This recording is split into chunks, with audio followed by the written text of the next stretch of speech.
Every now and then I get asked about stims, so here we are. We're gonna talk about what stims are redundant and you shouldn't run, like the MULE stim, what's mandatory to have in your case, like Propital, and what my optimal stim setup is, so you can leave some room for your found in raid stims. But first, a quick word from our sponsor. I've actually been daily driving this browser since I first discovered it, and during this time frame, updates and features are constantly being tacked on. My favorite is the integrated apps on the side. I use the built-in Discord app daily to check the tech help channel. The Twitch integration is especially convenient when I'm doing other things with my browser, like streaming with my dashboard open. And if I want to see who is live so I can raid them, with one click of a button it pops out to a new tab seamlessly. GX Corner shows you the best deals and latest releases. You can even swap between platforms if you enjoy gaming on things other than a PC. Now as a Tarkov player, you're probably struggling with RAM. GX Control is what you need. Under Hot Tabs Killer, you can look at all your tabs sorted by CPU or RAM usage. And from here, you can close whichever one is eating up all your resources without having to hunt down each tab. Alternatively, you can use the RAM and CPU limiters to essentially pause your tabs if you want to keep them open, but you don't want them to slash your FPS. Personally, I'm tired of getting a monitor tan every time I want to see what Nikita is up to on Reddit. Easy fix. Pop settings, go down to force dark pages, and every page that's out to get you is now dimmed to a calm, dark experience. OPGX is also on mobile, which lets you transfer your tabs from your PC to your phone. I love using this feature when I have to leave my chair to sit on the can. You obviously want this browser if you're still watching. Links will be down in the description and comments, or screenshot this QR code if that's how you roll. Okay, on to the video.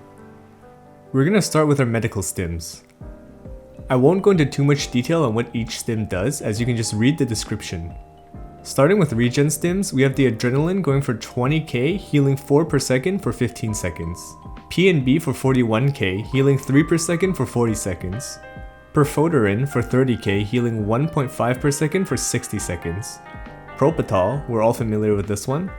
Around 24-25k, healing 1 per second for 300 seconds. And finally ETG, or green stim, at 100k, healing 6.5 per second for 60 seconds. Now every stim setup needs one Propital for its long-lasting painkiller effect, along with its healing. I also run adrenaline because it's dirt cheap and it's really good for burst healing. This is generally used to top up your limbs while you're healing your thorax with your medkit during a firefight.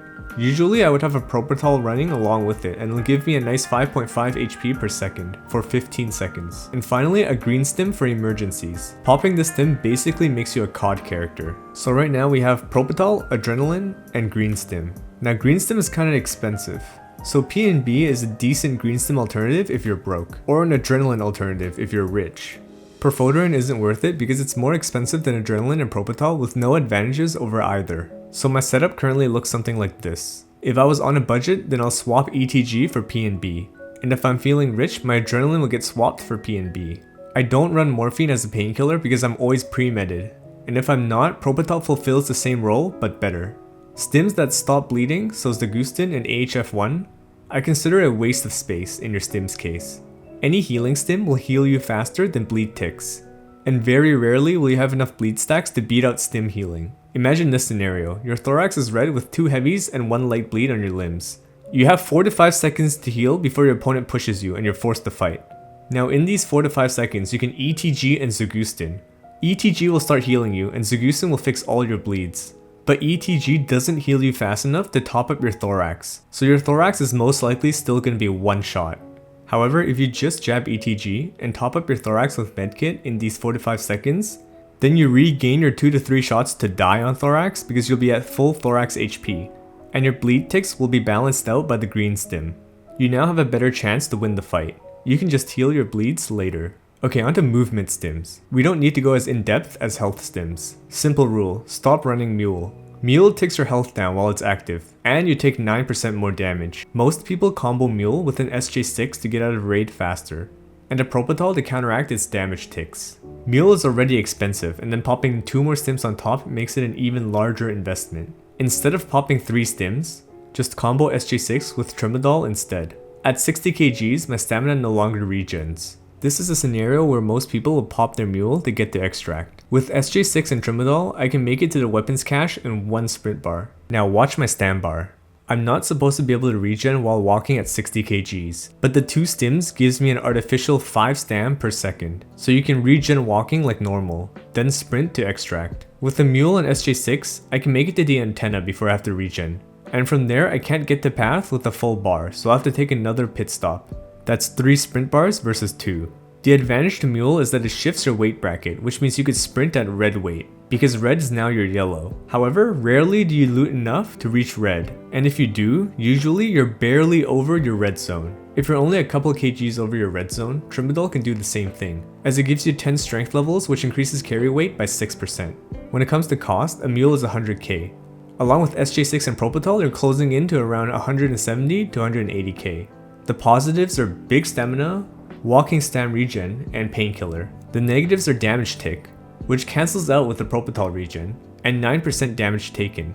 SJ6 and Trimadol is around 90 to 100k, which gives you big stam, walking stam regen, painkiller. So it's the same thing as the Mule combo, but half the price, 2 slots instead of 3 slots in your stims case, and no increase in damage taken. The only upside to Mule is how long it lasts. But generally, if you're just popping these stims to leave raid, you should be able to make it out within the 3-minute timer on SJ6 and Trimadol.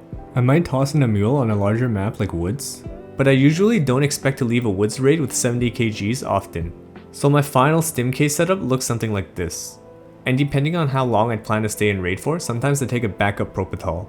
So 3 to 4 empty slots for loot.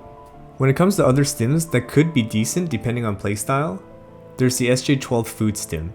I don't run it because I can find food and water in raid very easily, and I don't stay in raid long enough to need something like this. But if you're a newer player and you don't know the food and water spawns, this may be a good option to replace your backup Propital. Meldonin is a decent stim to jab at the start of the raid, so it wouldn't be in your stim case. It lasts for 900 seconds and the stats it gives are crucial for early fights. But if you're planning to jab a Meldonin mid-raid to take out loot, go back to the Trimadol SJ6 combo instead. 3BTG is a decent SJ6 alternative if you're rushing bosses. It doesn't give as much stam regen as SJ6, but the extra 30 levels of attention allows you to loot boss pockets faster, while the extra 30 levels of perception allows you to listen to players further away. But again, since this is a stim you jab at the start of the raid, you don't need it in your case. Obdolbos is a fun stim that fills the same role as Meldonin, but it has crazy negative effects. Don't run it if you're not in a squad to protect you, or your main priority is surviving. Obdolbos 2 is a sleeper stim for naked runs. You can go naked shotgun interchange to eat up all the GPUs before the juicers make it inside the mall. It gives you a plus 80% damage taken, but if you're naked you're getting one shot anyway, so who cares. Any other stims not listed I don't really use. Like the video if it helped, sub with bell for more guides. I stream sometimes on Twitch, and my other socials are definitely worth checking out. There's a gun builds channel and a tech help channel on Discord. As always, thanks for watching.